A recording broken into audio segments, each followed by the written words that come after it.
السلام عليكم ورحمة الله تعالى وبركاته.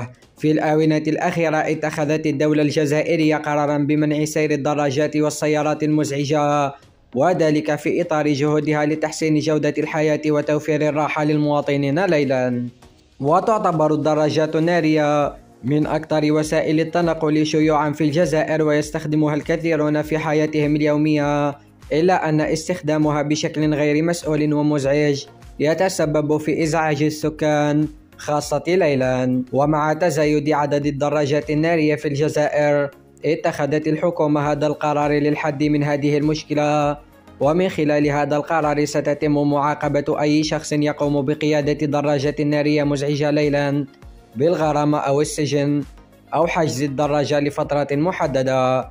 وسيتم تطبيق هذا القرار على جميع أنواع الدراجات النارية، بما في ذلك الدراجات الرياضية والنارية والمتوسطة والثقيلة. وعلى الرغم من أن هذا القرار يعتبر إجراء صارما، إلا أنه ضروري للحفاظ على النظام والانضباط في المجتمع وضمان راحة المواطنين ليلا، ويجب على الجميع الامتثال لهذا القرار والتعاون لتحسين جودة الحياة خاصة ليلا. وفي الأخير، إذا أعجبكم الفيديو لا تنسوا الاشتراك في القناة وتفعيل زر الجرس ليصلكم كل جديد.